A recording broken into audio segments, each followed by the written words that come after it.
El Salvador, 2 de diciembre de 2025. Hoy vamos a sumergirnos en esas historias que se esconden detrás de los documentos oficiales. Vamos a ver cómo la maquinaria económica se ajusta para una empresa en una zona franca, cómo un distrito pequeño organiza sus fiestas patronales con un detalle, bueno, asombroso. También nos adentraremos en el mundo, a veces complejo, de las herencias. Y, para terminar, veremos qué pasa con los que buscan que su formación en el extranjero se reconozca aquí, en casa. Si te parece, empecemos por la economía. A gran escala. Hay un acuerdo que, a primera vista, parece muy técnico, casi árido. Se modifica un listado de aranceles para una empresa, Prem Manufacturing. Pero, claro, si rascas un poco, aquí hay una historia interesante. Sí, exacto. No es solo un papel, ni mucho menos. A ver, Prem Manufacturing se dedica a ensamblar aires acondicionados en una zona franca, la del Pedregal. Y este documento, en esencia, lo que le permite es importar un nuevo componente químico, el difluorometano, sin pagar impuestos. Pero lo que a mí me parece revelador de verdad es el proceso. Es como una coreografía burocrática. Una coreografía, dices. Sí, fíjate, la empresa lo pide, la Dirección General de Aduanas da el visto bueno, que es la parte técnica, y finalmente el Ministerio de Economía aprueba. Es una maquinaria que está diseñada para ser ágil. ¿Y esa agilidad por qué es tan importante? O sea, ¿qué nos dice sobre la estrategia económica del país? ¿Es un proceso más rápido que en otros sitios de la región? Pues has dado en la clave. Para un país que compite por atraer inversión extranjera, sobre todo en este sector, en manufactura, la velocidad y la predictibilidad lo son todo. Una empresa como esta necesita saber que si mañana cambia un componente en su línea de producción, no va a estar 6 meses esperando un permiso. Este tipo de acuerdos, que parecen pequeños, en realidad son una señal al mercado internacional. Una señal que dice, aquí se puede trabajar. Exacto. Aquí se pueden hacer negocios de forma eficiente. Y sí, respondiendo a tu pregunta, esta agilidad es un factor diferenciador muy importante en Centroamérica. Entiendo. Es la burocracia actuando como un acelerador, no como un freno, que es lo que uno suele pensar. Y, hablando de negocios, hay otro movimiento, esta vez de un gigante local que todos conocemos. Adoc. Solicitan registrar su nombre comercial y su diseño. Sí, y esto es fundamental incluso para una marca que está tan consolidada. Es como renovar las escrituras de tu casa, por decirlo de algún modo. Lo interesante aquí es el alcance de lo que quieren proteger. No es solo la palabra ad hoc para vender zapatos. No, claro, es que en la lista viene de todo. Calzado, artículos de cuero, vale, pero también productos de limpieza para zapatos, plantillas, betún. A ver, no es llevar la protección un poco lejos. No sé quién intentaría vender un betún falso haciéndolo pasar por ad hoc. Pues puede parecer excesivo, sí, pero es una estrategia defensiva muy inteligente en un mercado como el de ahora, tan globalizado. Protegen su negocio principal, el calzado, claro, pero también todo lo que lo rodea, todo ese ecosistema. Imagina que una empresa de baja calidad empieza a vender un limpiador ad hoc. Ya entiendo. Aunque no sea la empresa original, si el producto es malo, te puede dañar por asociación la reputación de tu marca principal. En el mundo de las marcas es que no puedes dejar ningún flanco abierto, ¿sabes? Es una forma de controlar toda la experiencia del cliente. Qué curioso. Es como construir una muralla legal alrededor de la marca. Bueno, y si esto va de cómo se protege un gigante corporativo, lo siguiente nos lleva a algo completamente distinto, al corazón de la vida de un pueblo, a cómo se organizan para la fiesta. Es un cambio de escala radical, sí, pero la lógica de regularlo todo es la misma, en el fondo. Nos vamos al distrito de Concepción de Oriente. Allí, una ordenanza transitoria regula la organización de sus ferias, de sus fiestas patronales. Es la autonomía municipal en su máxima expresión, y los detalles son oro puro. A mí lo que me parece genial es la mezcla de formalidad y voluntariado. Crean un comité de festejos con su presidente, su tesorero, funciones muy detalladas, pero todos trabajan ad honorem, por amor al arte, vamos. ¿Qué nos dice esto sobre el capital social en las comunidades más pequeñas? Nos dice muchísimo. Por un lado, pues evidencia un tejido social fuerte, donde la gente se implica en la vida de su comunidad sin esperar nada a cambio. Es la formalización de ese trabajo voluntario que siempre ha existido. Pero por otro lado, también puede ser un reflejo de la falta de recursos municipales. Ah, claro. Organizar una fiesta cuesta dinero y si el ayuntamiento no puede permitirse contratar a gente, pues depende de la buena voluntad de sus ciudadanos. Es una mezcla de civismo y necesidad. Y me llama la atención el capítulo de los tributos. Fijan los precios de los puestos con una precisión de centavos. $9,52 por metro cuadrado para artesanías y comidas típicas. Y fíjate en el matiz. Sube a $12,38 para restaurantes y puestos de bebidas alcohólicas. No es una diferencia enorme, pero es una señal. Es una política pública a microescala. Están incentivando un tipo de comercio sobre otro. Exactamente.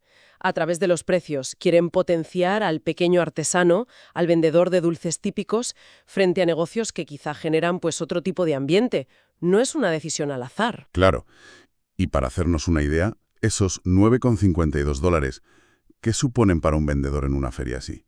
¿Es mucho? ¿Es poco? Pues para un pequeño artesano, ese coste puede ser una parte importante de lo que espera ganar en el día. Demuestra el impacto tan directo de una regulación municipal en el bolsillo del ciudadano de a pie. Además, la ordenanza dice que todos los pagos deben hacerse únicamente en la colecturía distrital. Y esto es para asegurar el control, evitar, la corrupción y que ese dinero entre en las arcas del distrito. Y de la vida comunitaria pasamos a algo mucho más íntimo, más personal, la herencia. Los documentos están llenos de estas declaraciones de herencia. Parecen textos legales muy fríos, pero son el capítulo final de muchas historias familiares. Hijos que heredan de sus padres, cónyuges. Y a veces esas historias cruzan fronteras. Hay un caso de una persona que es declarada heredera de los bienes de su madre, que vivía en Los Ángeles, en California.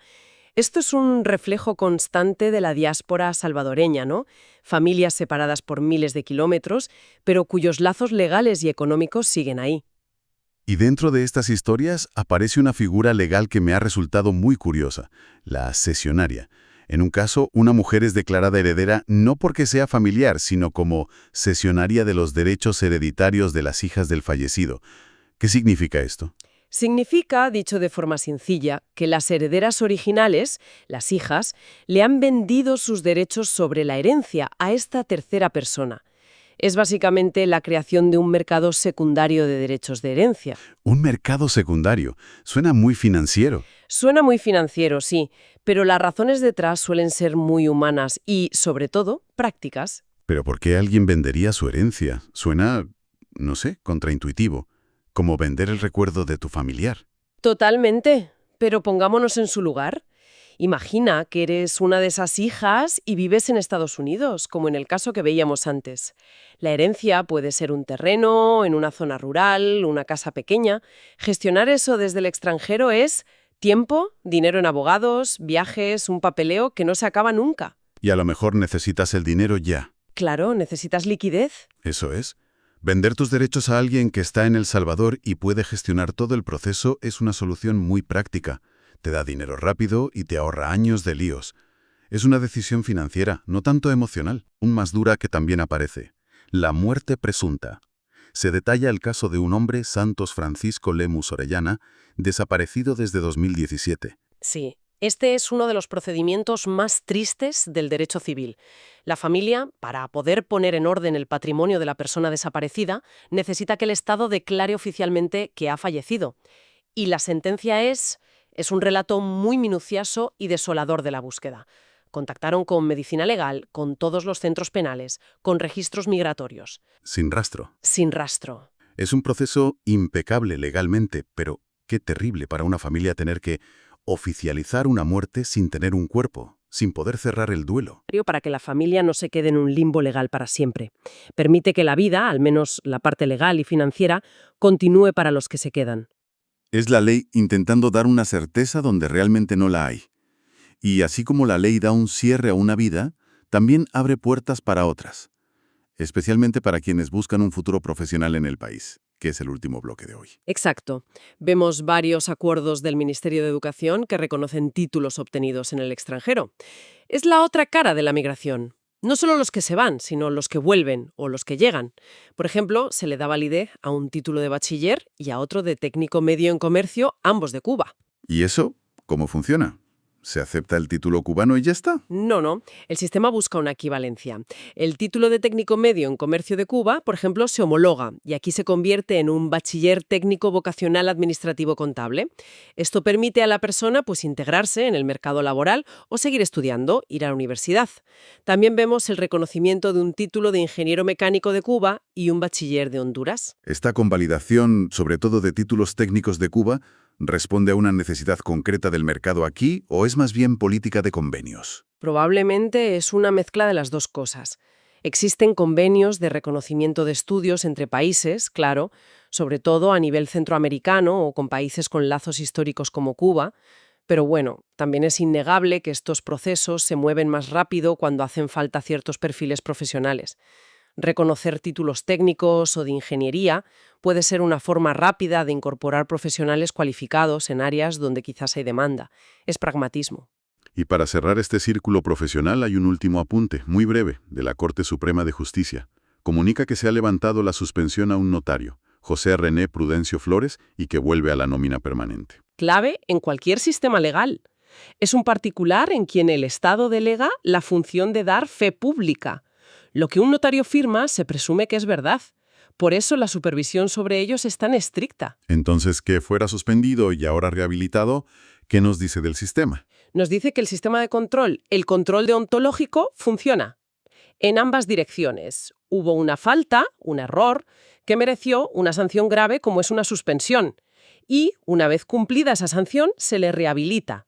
No es solo un castigo, es un mecanismo para mantener la confianza de la gente en la figura del notario y, por tanto, en la seguridad de los contratos, de los testamentos, de todo. Es la prueba de que hay un sistema de pesos y contrapesos que vela por la integridad de la profesión. Justo eso. Al final, lo que al principio parecía una simple colección de documentos oficiales, sin conexión, es en realidad un corte transversal de la vida de un país.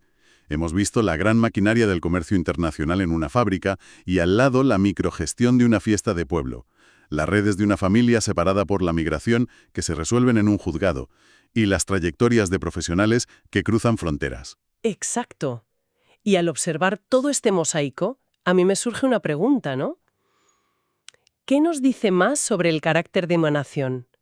¿La manera en que regula la importación de un químico para una multinacional, garantizando la eficiencia, o la forma en que gestiona la herencia de un agricultor desaparecido y reconoce el título de un técnico formado en otro país? Es que cada uno de esos actos, desde el más grande al pequeño, es una pieza esencial del mismo rompecabezas.